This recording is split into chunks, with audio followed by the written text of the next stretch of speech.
de tableau. Mais je veux dire, non. Il ne faut pas m'enfermer en disant Simkovitch, expressionnisme. Je ne vais pas dire. Mais pour moi, Goya, c'est déjà l'expressionnisme, avant qu'on en parle. Le Caravage aussi. Donc, il ne faut pas m'enfermer dans un mouvement, la nouvelle objectivité, nouvelle figuration, voilà, figuration voilà, libre. Ça. Non, ça c'est pas votre. Comment? Vous êtes attaché à la tradition. Qu'est-ce que vous dites? Je dis vous vous attachez à la tradition. Je m'attache à tout. Que vouliez-vous dire à propos de nouvelle figuration? Non, il y a eu le mouvement nouvelle figuration, figuration libre. Mais je suis un précurseur de nouvelle figuration. Et on l'écrit. Je ne l'ai pas. Je ne l'ai pas. Je ne le programme pas comme un label. Je ne le programme pas comme un label.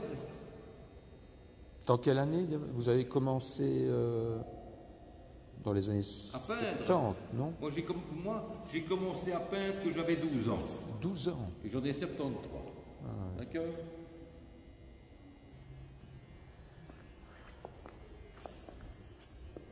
J'ai tout beau, mais il y a un petit détail qui me manque. Je vous écoute. C'est assez, on peut le dire, assez effrayant là ce que vous faites là. Ici, je tombe sur une galerie de monstres. Vous travaillez la nuit, je présume. Je vous en supplie, je vais vous répondre à tout, mais poser une question à la fois. Vous m'avez posé deux questions, deux choses. Je ne pense pas du tout que ce soit effrayant, mais je vais tenter de m'expliquer. Mais pour moi, l'art authentique n'est jamais de tout repos. Voilà. On disait du temps de Renoir, on disait que ces nus, c'était des squelettes dégoulinants. On l'a écrit à propos d'Auguste Renoir, non. Non, c'est pas du tout effrayant. C'est pas du tout effrayant. Mais quand vous allez vers ce genre de portrait, je ne m'occupe pas d'un genre. Je ne cherche pas un genre. Vous êtes appelé par ceci. Et que dit un peintre, quel qu'il soit, s'il est authentique, ce que je pense être mon cas, il ne calcule pas sa création. Voilà. Je travaille, et que n'a-t-on pas dit, vous le savez autant que moi, de Francis Bacon que c'est effrayant. Mais ça n'a rien d'effrayant. C'est de la peinture avant tout, c'est de la grande peinture. Mais non, c'est pas effrayant. Je vais vous prendre une phrase, pas pour faire du blabla, d'un peintre extraordinaire. Pour moi, c'est certainement un des plus grands peintres italiens du XXe siècle, Renato Guttuso. Et dans ses écrits, dans ses nombreux écrits, il dit: on dit souvent que le peintre interroge le monde. Il dit non, au contraire, je pense que c'est le monde qui interroge le peintre et qui l'incite à répondre. Donc, un citoyen, il peint, qu'il soit docteur, qu'il soit physicien, qu'il soit boulanger, on est tous interrogés par le monde. Vous vous situez dans ce formalisme-là, le réalisme à la Guttuso Je n'aime pas les cases. Je n'aime pas les cases. Je n'aime pas les cases. Vous êtes hors contexte, quoi. Comment Finalement, vous vous situez hors de du contexte. Je ne me situe pas. Je ne me situe pas. Mais je vais vous dire une chose. Une de mes passions parallèles ou unies dans mon travail, c'est l'enseignement artistique. C'est une passion pour moi. C'est une passion. J'ai enseigné, et j'enseigne toujours d'ailleurs, la peinture à l'Académie royale des beaux-arts de Bruxelles, le dessin à l'Académie des beaux-arts de Charleroi. Et donc, je parle de tout ça tous les jours. Quand on m'interroge ou à l'intérieur de mon enseignement, qui n'est pas un enseignement de blabla, qui est de donner les bons ingrédients aux gens qui veulent se former. Et je suis très attaché au contact qui peut naître entre un spectateur, quel qu'il soit, et l'œuvre d'art. Je suis très attaché à ça. L'histoire de l'art, c'est important, mais on oublie toujours qu'il y a des histoires de l'art. Il y a des histoires de l'art. Bref. Que disiez-vous? Oui, non, je disais que votre galerie de portraits était surtout branchée sur vos thèmes de prédilection. Il y a beaucoup Picasso, il y a beaucoup Bacon, il y a Léo Ferré. Ça revient constamment chez vous. Ce sont des gens que vous côtoyez souvent. Je vous réponds. C'est en 1990 que j'y pensais longtemps avant, hein, à cette suite de tableaux qui n'est pas terminée d'ailleurs, puisque je ne fais pas que ça, mais j'y reviens régulièrement. Ce sont des portraits, on parle des portraits, hein, oui, ce sont des portraits de peintres, de sculpteurs, de dessinateurs, de philosophes, de musiciens, de compositeurs, d'écrivains, de poètes, de gens devant qui je suis à genoux. Warhol, vous êtes à genoux devant Warhol. Laissez-moi finir. Oui. Laissez-moi finir. Laissez-moi finir. Devant qui, voilà. Je vais vous répondre pour Warhol. C'est-à-dire que j'ai éprouvé le besoin de peindre Warhol parce que c'est un créateur, même s'il ne figure pas sur la tribune numéro 1 des victoires, c'est un homme qui a apporté quelque chose, et ne fût-ce que, quel que soit son médium, c'est un peintre figuratif. Donc, d'une façon comme d'une autre, peintre ou graphiste, comme on veut, je l'honore pour le fait Mais c'est le cœur de l'art contemporain, Warhol, quelque part, que vous exécrez. Je ne l'exècre pas. S'il vous plaît, ne me faites pas dire ce que je ne pense pas. Mais c'est exactement l'affiche qui est au devant du musée qui annonce l'exposition Art contemporain mon cul. Écoutez, c'est quoi? C'est une... Écoutez, cher ami, j'apprécie notre dialogue, mais ne mettez pas dans ma bouche ce que je ne pense pas. Mais je suis prêt à vous répondre. Alors, justement, vous me posez une question sur l'affiche, sur le tableau, je vais vous répondre. Ah bien oui. Prenons ce terme, l'art contemporain. L'art contemporain, depuis le temps qu'on utilise ce terme, je ne sais pas, peut-être pourriez-vous m'aider, parce que souvent je pose la question. Je ne sais pas, en 1980, quand est-ce que la première fois qu'on a utilisé ce terme-là? Dites-moi. Ça doit être les années... les années 60. Les années 60, on n'utilisait pas ça. 70. Les années 60, pendant que je faisais mes études à l'Académie Royale de Beaux-Arts de Mons, on n'utilisait pas ce terme-là. Donc, je peux me tromper, hein. Mais les années 70, à mon avis, on ne va pas... Peu importe. On ne va pas... Peu importe. Mais la définition ou ce qu'on met dans l'art contemporain change au fil des années et des mois. Je vais vous donner un exemple. À Paris, on a inauguré la collection là, dans ce lieu magnifique que je n'ai pas encore visité à Paris, là, le grand collectionneur. Comment ça s'appelle cet endroit-là? La Bourse du Commerce. Oui, c'est ça. Vous avez vu cette exposition? François Pinault. Oui. Vous avez vu cette exposition? Non, pas encore. Eh bien, je ne l'ai pas tout vu, mais ce que je sais pertinemment bien, c'est qu'il y a dans cette exposition de jeunes peintres figuratifs extraordinaires qu'on ne disait jamais auparavant que c'est de l'art contemporain. Donc l'idée que vous avez de l'art contemporain, elle fluctue au fur et à mesure des jours. Donc l'idée qu'on pouvait avoir de l'art contemporain pour les années 80 ou même 70, elle n'est plus celle que l'on vit aujourd'hui. Donc c'est une notion floue. Mais alors pourquoi avoir ajouté mon cul? Parce que, mais je vais vous répondre, je vais tenter de répondre à tout. Parce que j'exècre ce qui pour moi n'a aucune qualité. Les installations, l'art conceptuel,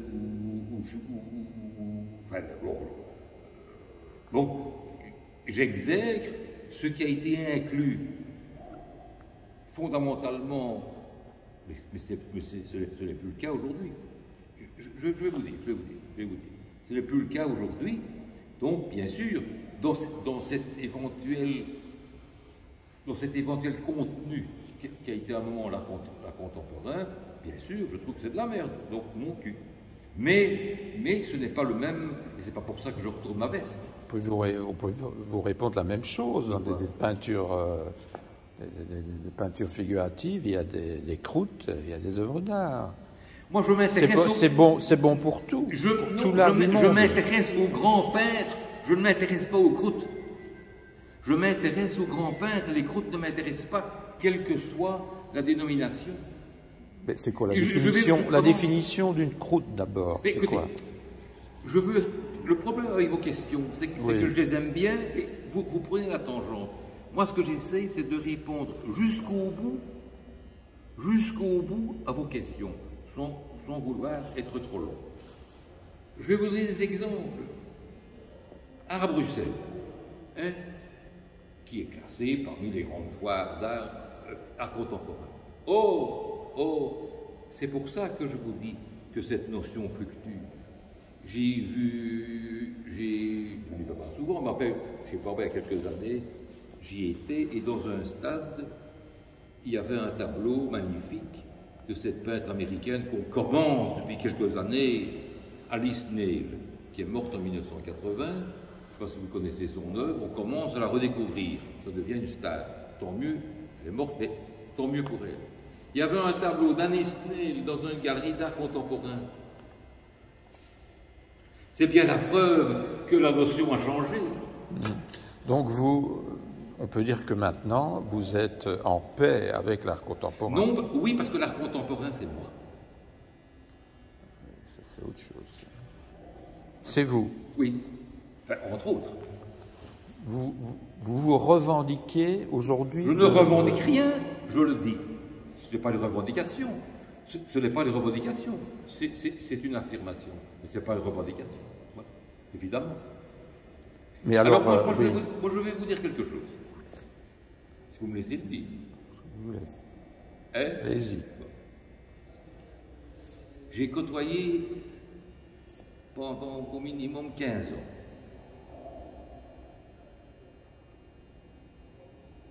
un très grand historien de l'art, Federico Crispolti. C'est un savant. On a travaillé ensemble pendant 15 ans, il a été le commissaire de 7-8 expositions de moi, en Italie, à Chicago, en Belgique, à Berlin. Professeur à l'université de Salerne, à Rome, à l'université de Sienne, où il a d'ailleurs été directeur de ce qu'on appelait là-bas, qui existe toujours, l'école de spécialisation en art moderne et contemporain, où il a formé des docteurs en histoire de l'art. Bon. Entre autres, c'est le spécialiste mondial de Lucio Fontana. C'est lui qui a conçu, il a côtoyé, c'est un ami, ça a été un ami de Lucio Fontana, il a réalisé le catalogue raisonné. Aujourd'hui, la moindre exposition importante... Il y a beaucoup de faux dans les Fontana. Il le sait. Et lui, et justement, vous mettez de l'eau à mon moulin concernant Enrico Crispolti, quand les galeries d'art ont un doute, qu'est-ce qu'ils font? Maintenant, il est décédé Il est décédé en décembre 2018. Immédiatement, on téléphona à Christophe. Donc ce grand monsieur le considérait, lui, comme faisant partie de l'art contemporain. C'est une sommité. C'est une sommité, je le dis. Vous pouvez me croire ou pas, ça peut se vérifier facilement. Qui portez-vous? Bon, par exemple, dans les artistes, vous connaissez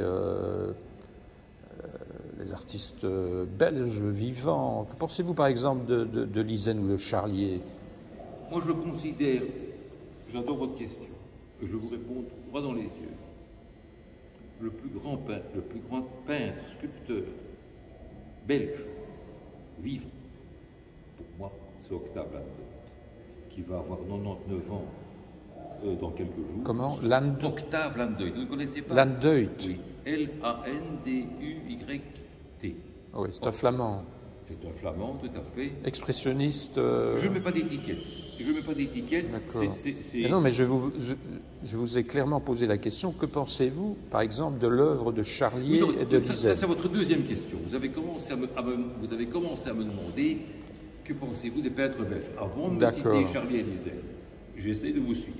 Donc, je vous réponds à la première Pour partie vous, de votre question. celui qui est inconnu aujourd'hui et qui mériterait qu'on s'y attache. Il est devenu, mais ça c'est un petit peu, pas la routine, mais c'est pas le seul à qui ça arrive. Votre question pour moi est très importante. Ça a été une vedette extraordinaire, une vedette, je veux dire, pas prendre ce terme péjorativement, et vous connaissez son œuvre? Pas du tout. C'est dommage. Mais je vais m'y intéresser. Ah mais, alors, ma deuxième question. J'ai pas terminé. Oui. J'ai pas terminé. Je sais que vous brûlez d'arriver à cela. mais alors, Jan Bursens. Vous connaissez Jan Bursens? B-U-R, non. Donc ça veut dire que les plus grands peintres belges, vous semblez les ignorer. Je vous dis ça. Il est malheureusement décédé aussi. Nous le connaissions tout à fait bien. Et mais si vous voulez que l'on quitte la Belgique un moment, prenons l'Angleterre. Je vous citais tantôt Francis Bacon, Lucian Freud, Frank Auerbach. Vous connaissez Frank Auerbach? Andrews, Kittage,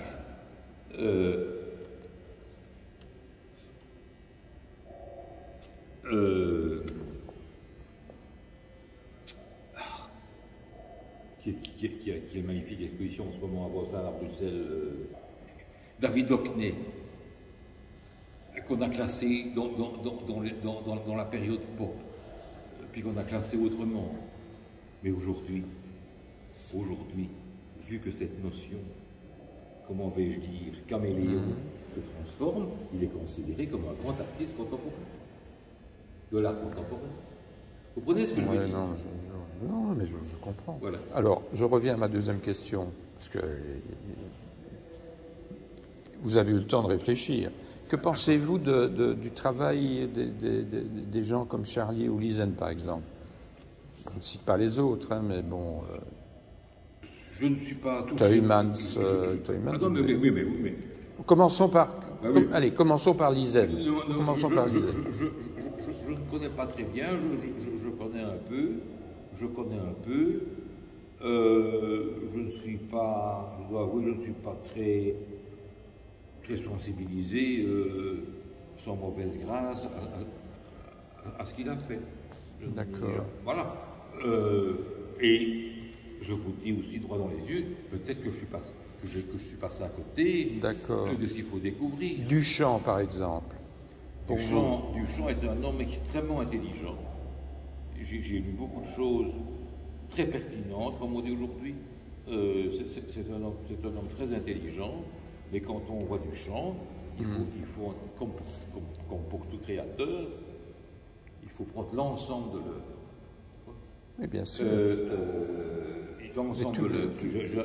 J'ai un très grand respect pour Duchamp. Mais tous les artistes Dada, et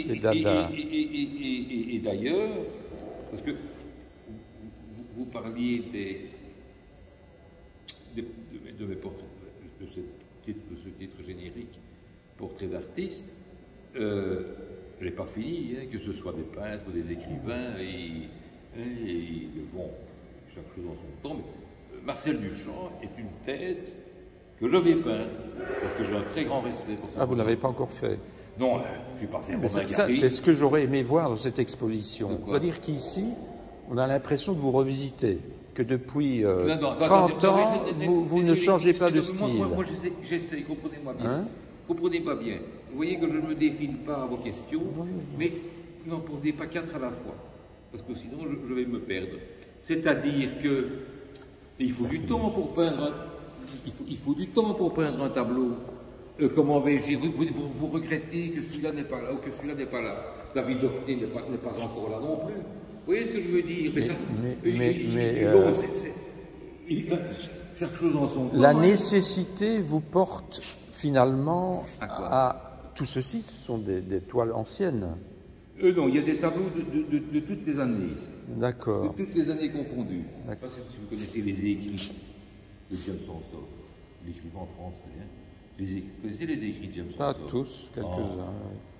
Relisez, ils ont été publiés. Non, mais il a été d'une virulence admirable